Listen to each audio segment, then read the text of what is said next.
Shalom, Shalom, puji Tuhan, selamat pagi Bapak Ibu Saudaraku yang saya kasih dalam Tuhan Yesus Kristus.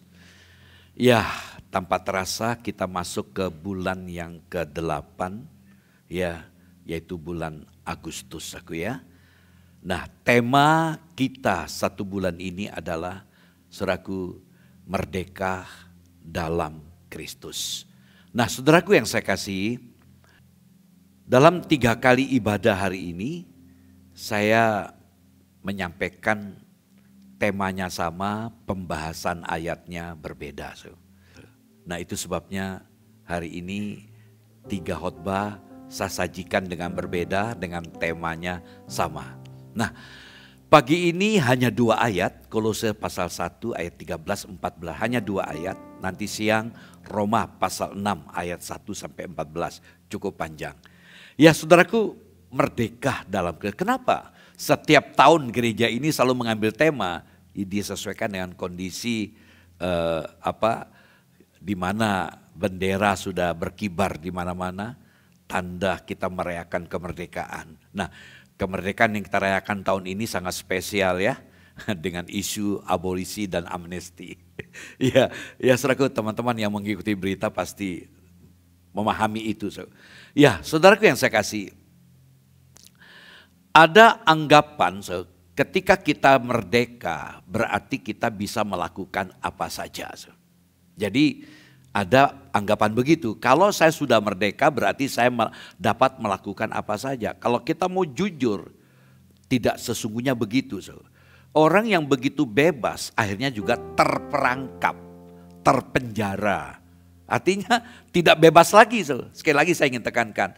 Jadi ada anggapan kalau saya sudah bebas berarti saya bisa melakukan apa saja.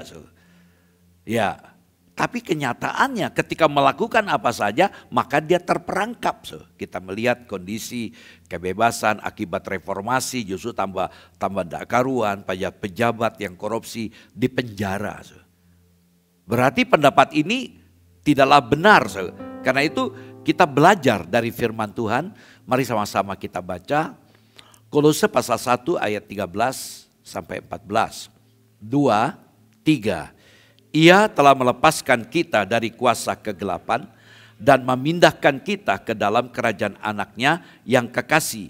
Di dalam dia kita memiliki penebusan kita, yaitu pengampunan dosa. 2 ayat ini kita pikirkan.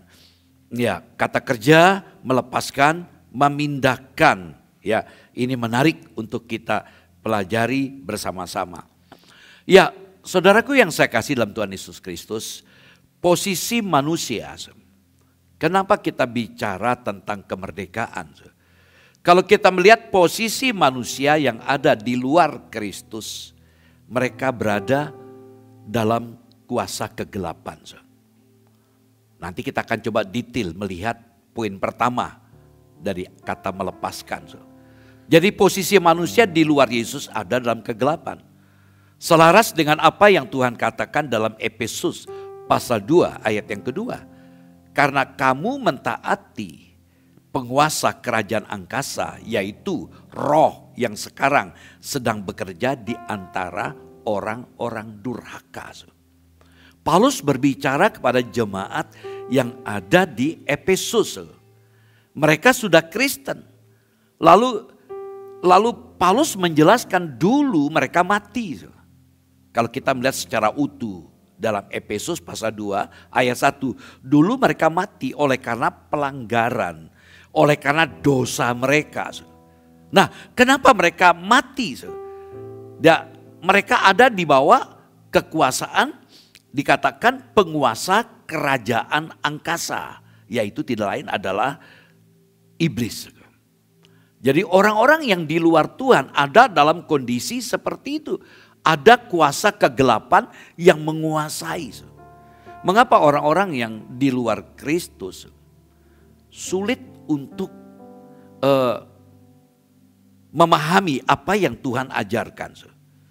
Saya di awal sebelum menjadi Kristen, kalau baca ayat Alkitab, enggak ada daya tariknya. Saya baca, enggak ada keinginan untuk membaca. Karena saya masih dipengaruhi oleh kuasa kegelapan.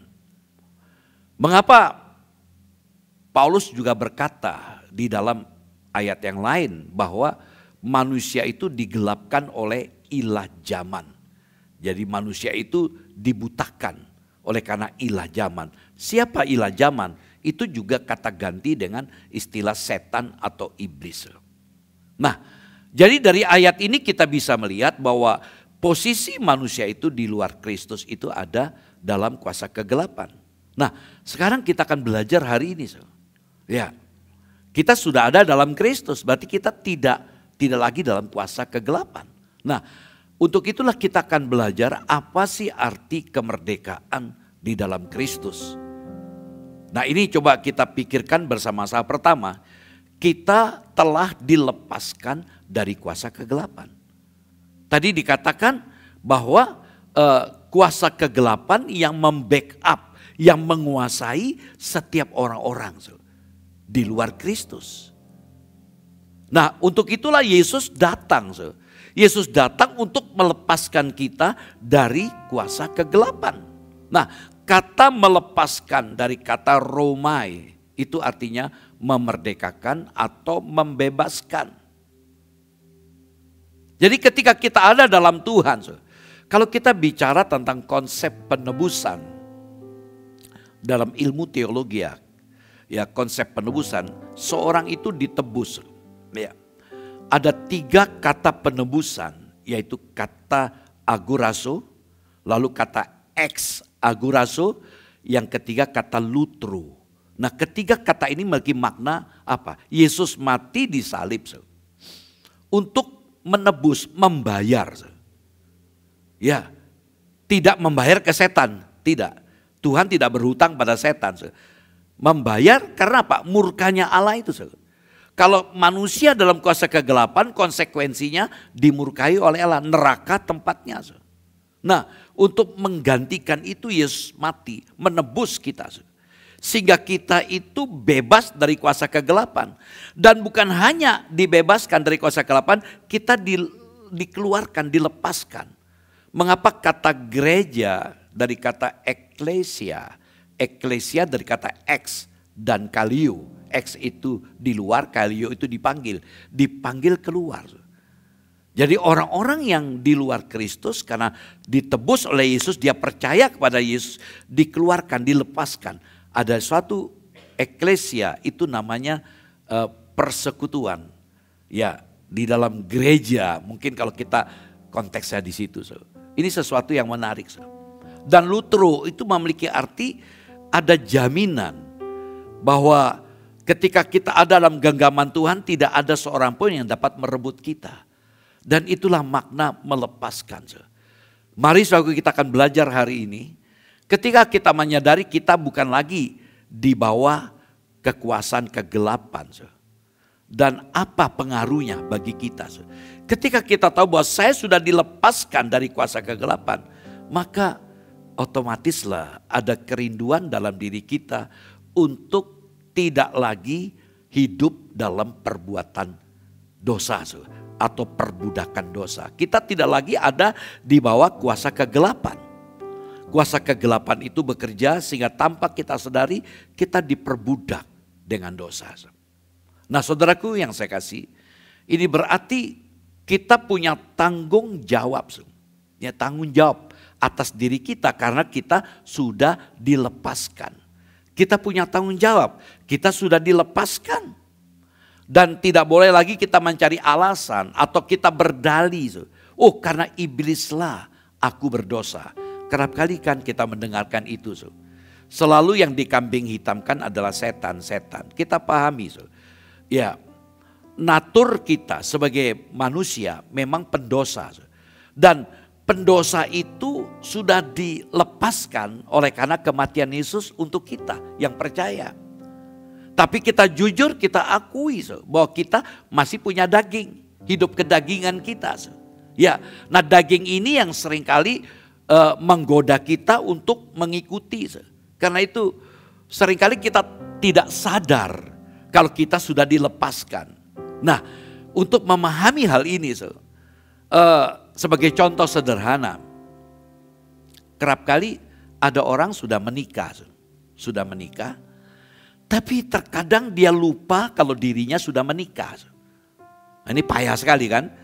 Ya, dia sudah menikah tapi lupa kalau dirinya sudah menikah, sehingga perilakunya, mulai melirik orang lain, SMS, selingkuh, makin semarak begitu. Ada SARS, virus ya, SARS itu SARS, selingkuh antar rekan sekerja. Dia sudah punya pasangan hidup, tapi kenapa? Dan itulah kita, seringkali kita lupa kalau kita sudah dilepaskan. Sudah dilepaskan. Ketika kita sadar bahwa sudah dilepaskan, maka kita punya tanggung jawab. Nah, saudaraku, mengapa seringkali kita diminta untuk banyak berdoa, baca firman Tuhan. Saya begitu yakin kalau hidup saudara betul-betul bergaul dengan Tuhan lewat firman Tuhan, saudara akan semakin dikuatkan. Ya jujur aja, pikiran kita seringkali kemana-mana. Ya bagi pria ya, karena kekuatannya di pikiran. Pikiran kita bisa kemana-mana dan pikiran kita membawa kita pada keinginan-keinginan yang tidak benar. Tapi saya begitu yakin ketika pikiran kita diisi dengan firman Tuhan. Firman Tuhan itu yang mengatur kita. Saya yakin kita berkata tidak walaupun ada pikiran sejenak terlontar dari apa yang kita lihat, apa yang kita dengar, itu bisa mengganggu kita, tapi kita berkata tidak. Nah ini yang Tuhan mau. Bagaimana kita bertanggung jawab karena saya sudah dilepaskan oleh Tuhan. Saudaraku, ya ini faktanya. Ya kecenderungan kita lebih fokus kepada diri kita sendiri. Dan kita tidak peduli dengan Tuhan yang sudah mati untuk kita. Mengapa setiap bulan minggu pertama ada perjamuan kudus? Supaya kita diingatkan Yesus sudah mati dan bangkit untuk kita. Sehingga apa? Sehingga kita punya fokus kepada Tuhan. Saya begitu yakin. Mengapa ada tanda salib, ada kalung salib. Bukan sekedar hiasan, tapi itu memberikan sebuah tanda identitas bahwa kita adalah orang Kristen. Orang yang percaya kepada Kristus, pengikut Kristus. Saudaraku, iblis dalam kuasanya menipu manusia yang selalu ingin menikmati hidup sampai akhirnya tidak bisa lepas. Kita diperangkap. Karena itu fokuslah kepada Tuhan. Iblis tidak pernah secara langsung membawa kita kepada dosa. Seperti zaman-zaman dulu, tidak. Iblis adalah makhluk lebih dulu diciptakan daripada kita. Iblis diciptakan oleh Allah. Mereka adalah malaikat. Iblis pribadi punya pasukan sepertiga dari malaikat jatuh dalam dosa. Sehingga itu kita sebut setan atau roh jahat. Yang dipimpin oleh iblis atau setan atau satan. Ya, saudaraku, dia berupaya bagaimana supaya kita itu jatuh dalam dosa, terperangkap sehingga kita tidak merdeka. Dia pakai indera-indera kita untuk berinteraksi dengan apa yang dipertontonkan. Apalagi sekarang dengan media sosial, ya kan? Baru kita buka hal-hal yang tidak pantas, yang tidak perlu kita tonton nampak di media sosial yang di HP kita. Ya, ada banyak hal, keinginan-keinginan bisa muncul dalam diri kita dari apa yang kita lihat, apa yang kita dengar. Begitu cepat. Ya, kita bisa berinteraksi untuk melakukan itu. Karena apa? Ya, di balik itu ada iblis yang ikut menguasai. Tapi saya begitu yakin ketika kita tidak fokus pada diri kita. Ya kita tahu kita punya keinginan, misalnya ingin kaya. Tapi ketika kita ingin kaya dengan cara yang tidak benar, bisakah kita berkata tidak? Dan itu dimungkinkan ketika kita berkata tidak, itu dimungkinkan karena kita punya fokus kepada Tuhan. Tuhan yang sudah mati untuk saya. Nah biarlah kita belajar pagi ini. Kalau kita sadar saya sudah dilepaskan dari kuasa kegelapan. Berarti jangan beri kesempatan sang penguasa kegelapan menguasai kita. Walaupun dia cerdik dalam Efesus pasal 6 dia cerdik ya penuh dengan tipu daya. Kita harus punya sikap yang tegas. Dalam Efesus pasal 6 kita menggunakan senjata Allah. Nah, jadi bagaimana mungkin kita bisa melawan kuasa iblis itu kalau kita sendiri tidak ready, siap berperang. Karena itu hidup kekristenan kehidupan yang berperang. Ya berperang.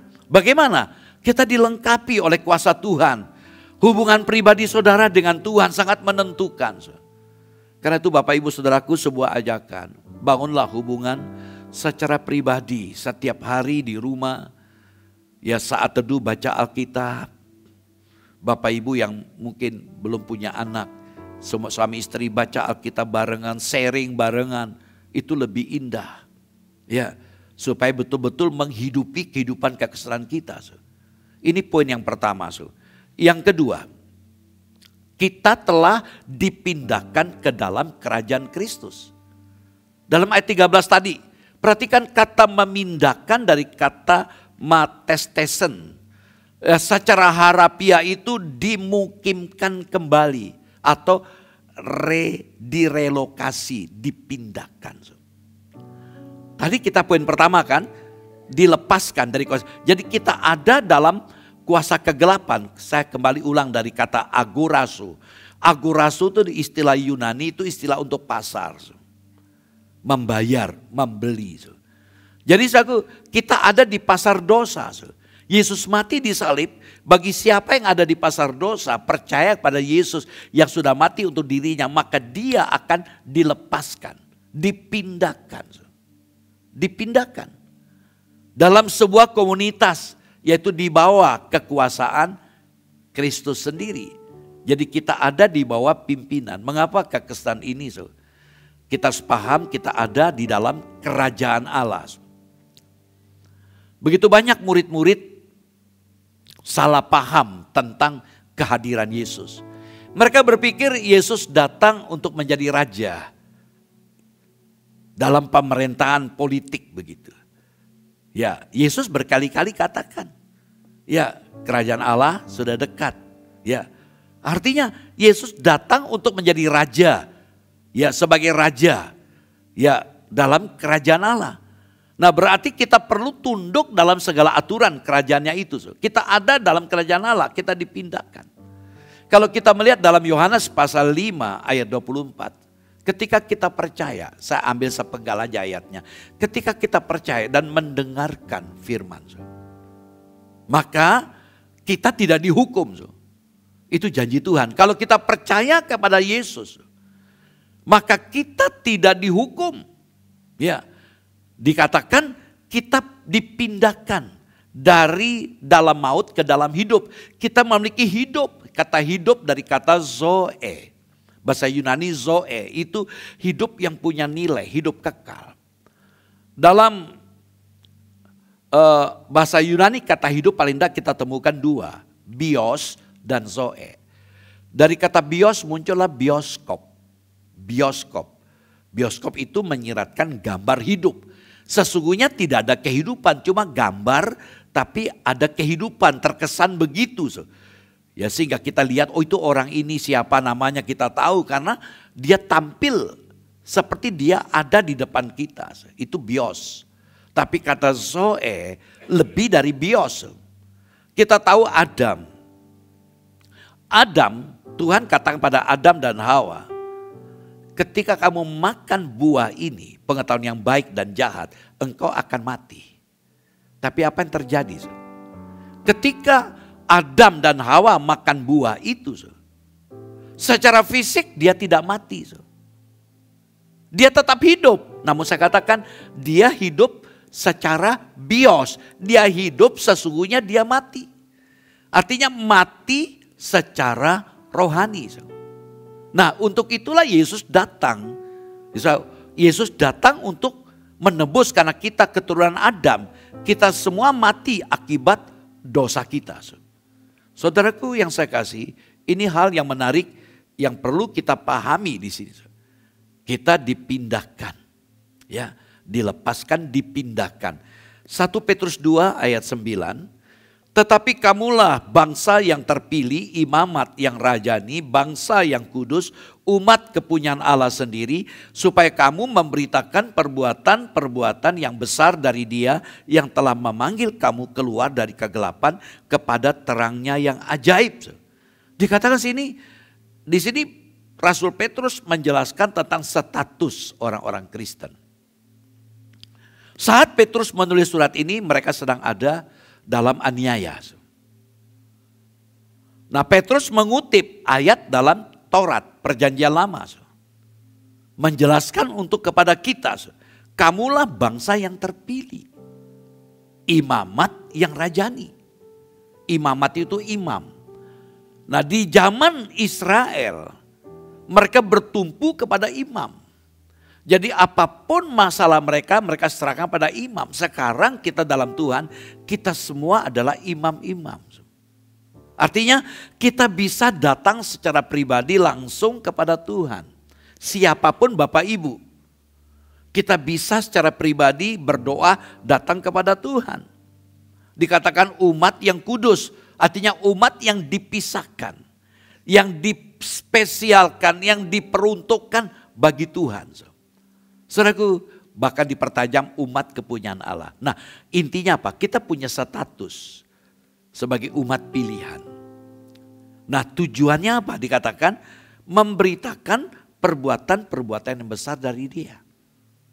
Nah, ini sebuah panggilan bagi kita. Kalau kita betul-betul sadar, saya dilepaskan, saya sudah dipindahkan, maka kita punya tugas untuk memberitakan apa yang sudah Tuhan kerjakan kepada kita. Dipertegas di sini, yang telah memanggil kamu keluar dari kegelapan kepada terangnya yang ajaib. Dulu kita dalam kuasa kegelapan, sekarang kita dipindahkan keluar. Karena itu sebuah ajakan. Kalau kita sudah dipindahkan ke dalam kerajaan Allah, maka otomatis biarlah hidup kita hidup yang sesuai dengan hakikat kita sebagai warga kerajaan Allah. Sehingga apa? Sehingga kita bisa menampilkan hidup yang berbeda dengan orang-orang yang di luar sana. Saudaraku yang saya kasih, sebagai contoh, tahun 1995 pertama kali saya pergi ke luar negeri, ke Kanada, langsung ke tempat yang jauh. Menempuh 20 jam, ke Hong Kong 4 jam, lalu istirahat semalam di Hong Kong, lalu terbang lagi 16 jam. Nah, di sana di Kanada tidak seperti kita kalau naik mobil haluannya sebelah kiri. Di sana beda. Dan itu yang sederhana saja. Wah, berat. Sudah biasa jalan di jalan haluan kiri, maunya bagaimana bisa ditabrak mobil kan? Kebetulan saya ngalami sendiri, saya karena diajak pergi ke toko buku, lalu terlambat berangkat ke gereja karena seminar setiap hari di sana. Sehingga saya jalan kaki, kebetulan hotelnya dengan gereja tidak jauh, sekitar 1 kilometer. Saya jalan kaki, kebetulan di sana dingin sekali ya, waktu itu masih salju. Ya pakai jaket, sarung tangan, jadi nggak begitu terasa. Ya dengan dingin gitu jalan. Nah begitu kagok, biasanya di Indonesia juga tadi saya katakan jalan ditambah cuaca berbeda. Jadi saya harus menyesuaikan diri dengan sana. Ya karena dingin saya harus tutup telinga, nggak seperti Indonesia. Kalau nggak saya tutup telinga saya bisa putus karena rasanya merah sakit karena dingin. Nah itu maksud saya. Jadi mari kita belajar. Kalau kita sudah sebagai warga, ada banyak ayat-ayat, kita sebagai warga kerajaan Allah, marilah kita berperilaku sebagai warga kerajaan Allah. Kita nurut apa yang Tuhan perintahkan. Yesus adalah Raja kita. Dan yang kedua, ketika kita sadar bahwa saya ada dalam kekuasaan kerajaan Allah, maka marilah kita beritakan apa yang sudah Tuhan perbuat. Ceritakan kepada siapapun. Nah sederhana sekali saudara ya. Ya puji Tuhan. Saudaraku, Nah kita melihat, saya ingin mengajak saudara untuk melihat dari bentuk tenses. Ketika kita memperhatikan, kita sudah dilepaskan dari kuasa kekal dan dipindahkan ke dalam kerajaan Allah. Ya, jadi kata dilepaskan dan kata dipindahkan, kata kerja dalam bentuk waktu auris. Dalam bahasa Indonesia tidak kenal istilah ini. Dalam bahasa Inggris juga tidak. Ini kalau kita lihat sederhana, ini bentuk lampau. Bentuk lampau. Dalam bahasa Yunani bentuk lampau itu ada dua paling tidak kita lihat. Bentuk yang biasa itu past tense, lampau biasa. Misalnya kamu sudah makan, kita jawab sudah. Kata sudah ini bisa digunakan untuk nanti malam, untuk besok. Jadi bisa berulang-ulang, bentuk present tense begitu ya, terus menerus bisa kita gunakan. Tetapi kata auris itu sekali. Artinya apa? Yesus mati di salib. Kematiannya di salib. Untuk melepaskan kita, memindahkan kita sekali. Bagi setiap kita yang percaya. Jadi yang tidak percaya nggak mengalami ini. Jadi kematian Yesus sekali. Jadi nggak perlu lagi Yesus datang mati di salib. Hanya sekali mati di salib untuk melepaskan, untuk memindahkan kita. Begitu indahnya ya, apa yang dicapai oleh Tuhan, karyanya di kayu salib. Sehingga disinilah kita mensyukuri anugerah Tuhan yang luar biasa untuk kita. Ya, jadi kita betul-betul belajar menghargai apa yang sudah Tuhan berikan. Anugerah Allah itu memang pemberian secara cuma-cuma. Namun bukan berarti pemberian yang tidak perlu kita hargai. Nah, wujud penghargaan dari pemberian itu adalah apa? Tanggung jawab. Yang poin tadi, kita punya tanggung jawab untuk menjaga apa yang sudah Tuhan berikan kepada kita. Yang terakhir, yang ketiga. Dalam ayat 14 dikatakan, di dalam Dia kita memiliki penebusan kita, yaitu pengampunan dosa. Jadi kita sudah ditebus dan diampuni. Saya tidak berkata bahwa ditebus dan diampuni itu paralel, sejajar. Oh tidak. Mengapa saya katakan sini? Fitur sentral dari penebusan itu adalah pengampunan dosa. Jadi fitur sentral dari penebusan itu adalah pengampunan dosa. Artinya apa? Tidak ada penebusan, maka tidak ada pengampunan dosa. Berarti Yesus perlu mati. Kematiannya itu untuk menebus. Sehingga efek dari penebusan itu adalah pengampunan bagi setiap yang percaya. Dalam versi King James, kalau boleh saya terjemahkan ayat tadi, dalam Dia kita memiliki penebusan melalui darahnya. Dipertajam, darahnya, His blood. Ya, darahnya. Jadi kita ditebus oleh darahnya. Ia menebus kita dengan darahnya. Ya, bukan karena kita merasa layak, pantas, tapi kita dilayakkan. Seperti saya katakan tadi, kita dilayakkan oleh karena kasih karunia-Nya. Nah, kalau kita sadar hal itu, pengampunan itu diberikan kepada kita. Itu sesuatu yang luar biasa. Tempat kita sebenarnya adalah neraka. Nah, ketika kita melihat fakta ini, di dalam Tuhan, kita sadar, kita tidak perlu meragukan lagi. Kalau kita mati nanti, sudah ada tempat disediakan. Amin. Amin. Enggak perlu takut mati. Ya. Nah, kadang-kadang kita ada ketakutan dengan kematian. Bagi kita enggak perlu. Ya. Yesus sudah mati dan Dia menjamin hidup kita ketika kita ada di dalam Dia. Saudaraku, karena itu saudaraku, tidak perlu ada rasa bersalah. Mungkin ketika kita jatuh, kita kepleset dalam hidup kita, bangkit lagi, selesaikan, ya, minta pengampunan dari Tuhan.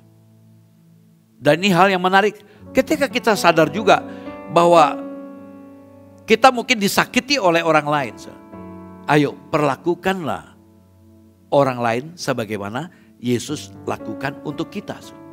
Mari kita baca ayat ini. Efesus 4 ayat 32 sama-sama. 2, 3. Tetapi hendaklah kamu ramah seorang terhadap yang lain, penuh kasih, mesra, dan saling mengampuni. Sebagaimana Allah dalam Kristus telah mengampuni kamu. Mari kita belajar. Inti di sini apa? Kita diminta membangun relasi yang baik dengan sesama kita. Kalau toh kita dilukai, disakiti, kita belajar untuk mengampuni. Nah, dasar pengampunan kita adalah karena Yesus sudah mengampuni saya, maka sewajarnya lah saya mengampuni dia. Ya jujur, untuk mengampuni orang yang berbuat jahat kepada kita, yang merugikan kita, sesuatu yang gak gampang. Ya, dan kita tahu dia jahat sekali. Misal contoh ya, dia membunuh keluarga kita. Tuhan katakan ampuni. Wah, gak gampang kan? Nah, kerap kali kita mempersoalkan kejahatan orang tersebut. Ya kan? Prinsipnya sederhana. Jadi apapun yang dilakukan orang lain, kita harus mengampuni. Nah, urusan kejahatan, urusan perbuatan orang tersebut terhadap kita, itu urusannya. Dia akan berurusan dengan Tuhan. Paham saudara? Karena itu kita diajar untuk tidak perlu membalas. Tidak perlu menghakimi. Urusan penghakiman itu urusannya Tuhan. Nah, saudara, biar kita belajar ini. Saudaraku yang saya kasih, jadi buanglah kepahitan dan bukalah hati untuk mengampuni. Perhatikan ini. Firman Tuhan tidak mengatakan kita akan menang. Tadi saya katakan kita merdeka. Bukti merdeka kita dilepaskan, dipindahkan, ditebus. Itu tanda dari merdeka. Itu menyatakan bahwa kita menang, kita merdeka, kita bebas. Namun saya ingin tegaskan lagi, firman Tuhan tidak mengatakan kita akan menang atau kita akan mengalahkan. Tetapi kita sudah menang, merdeka. Dan bisa mengalahkan kuasa kegelapan dan dosa melalui kuasa Kristus. Kita mampu, kita menang. Mari kita belajar. Jalanilah hidup kita sebagai orang Kristen. Ya, tema 1 bulan ini tema yang menempa karakter kita. Biar kita belajar dengan Kristus kita menang dan mengalahkan kuasa kegelapan. Mari kita baca ayat sebagai ayat terakhir. 1 Yohanes 3 ayat yang ke-8. 2, 3. Barang siapa yang tetap berbuat dosa berasal dari iblis. Sebab iblis berbuat dosa dari mulanya. Untuk inilah anak Allah menyatakan dirinya. Yaitu supaya ia membinasakan perbuatan-perbuatan iblis itu. Ayat ini biarlah menolong kita untuk memahami. Jadi kalau seseorang tetap berbuat dosa, maka maaf, dia berasal dari iblis. Ya, biarlah kita sadar hal ini. Dan kita diingatkan Yesus datang, untuk itulah Yesus datang untuk menyingkirkan ya perbuatan iblis itu. Selaku puji Tuhan. Nah, sekarang setelah kita melihat, saya sudah dilepaskan, saya sudah dipindahkan, saya sudah ditebus dan diampuni. Konsekuensinya apa? Ini sebuah ajakan. Konsekuensinya apa? Marilah bersikap sebagai pemenang. Bersikaplah sebagai orang yang sudah merdeka. Ngomong kiri kanan dong. Bersikaplah seperti saya, orang yang merdeka. Ya. Jadi ini sebuah ajakan. Konsekuensinya kalau kita sadar kita dilepaskan. Maka tadi nyanyi, sekarang saya sudah bebas. Sekarang saya sudah bebas. Tunjukkan sikap itu. Inilah kebanggaan kita. Ya, karena apa yang sudah Yesus lakukan dalam kita. Bukan berarti kita sudah sempurna. Jujur, kita masih lemah. Kita bisa jatuh. Perhatikan, kita bisa jatuh. Kita bisa terpleset. Ya, artinya tidak ada yang imun dari dosa. Tapi yang pasti kutuk dosa sudah selesai di kayu salib. Perbuatan dosa itu masih bisa kita lakukan. Karena itu belajar menguasai diri kita. Banggalah kalau kita pemenang. Bukan berarti kita lalu semaunya kita juga. Kita tetap mengendalikan diri kita. Ya, jangan lagi kita jatuh dalam dosa. Ya, jangan lagi kita diperbudak. Kita sudah menang. Nah, seringkali iblis lewat segala macam cara untuk melemahkan kita. Ada banyak orang tidak lagi pingin ke gereja cari Tuhan. Aku sudah nggak pantas. Sebenarnya Tuhan welcome. 1 Yohanes 1 ayat 9. Kalau kita mengaku dosa kita, ya maka Tuhan akan mengampuni kita. Saudaraku, firman Tuhan ini biarlah menggugah kita untuk sungguh-sungguh. Kita akan dimampukan. Ya, kita akan tetap menunjukkan sikap pemenang kita. Ketika kita mengandalkan Tuhan yang sudah melakukan itu kepada kita. Tanpa Tuhan gak mungkin, sehebat apapun. Artinya tidak ada yang kebal, jangan pernah merasa sombong. Tapi jangan juga merasa, wah saya pasti akan jatuh terus dalam dosa. Kita mampu ketika kita tempatkan Tuhan itu sebagai peneguh, penopang hidup kita. Ini ayat terakhir sekali. Filipi 4 ayat 13, kita baca sama-sama. 2, 3. Segala perkara dapat kutanggung dalam Dia yang memberikan kekuatan kepadaku. Segala perkara.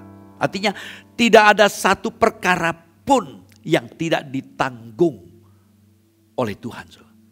Tuhan berikan kekuatan kepada kita. Ya, Tuhan sudah memberikan kuasa untuk kita menang. Karena itu mari kita belajar. Hari ini saya tidak mengerti. Mungkin Bapak Ibu Saudara punya pergumulan mungkin. Kenapa aku begini ya, kenapa begini ya. Saya mau beritahu. Anda sudah menang. Bersikaplah sebagai pemenang. Kalau toh hari ini engkau lemah, berdoalah. Tuhan akan memberikan kekuatan. Mari kita datang kepada Tuhan.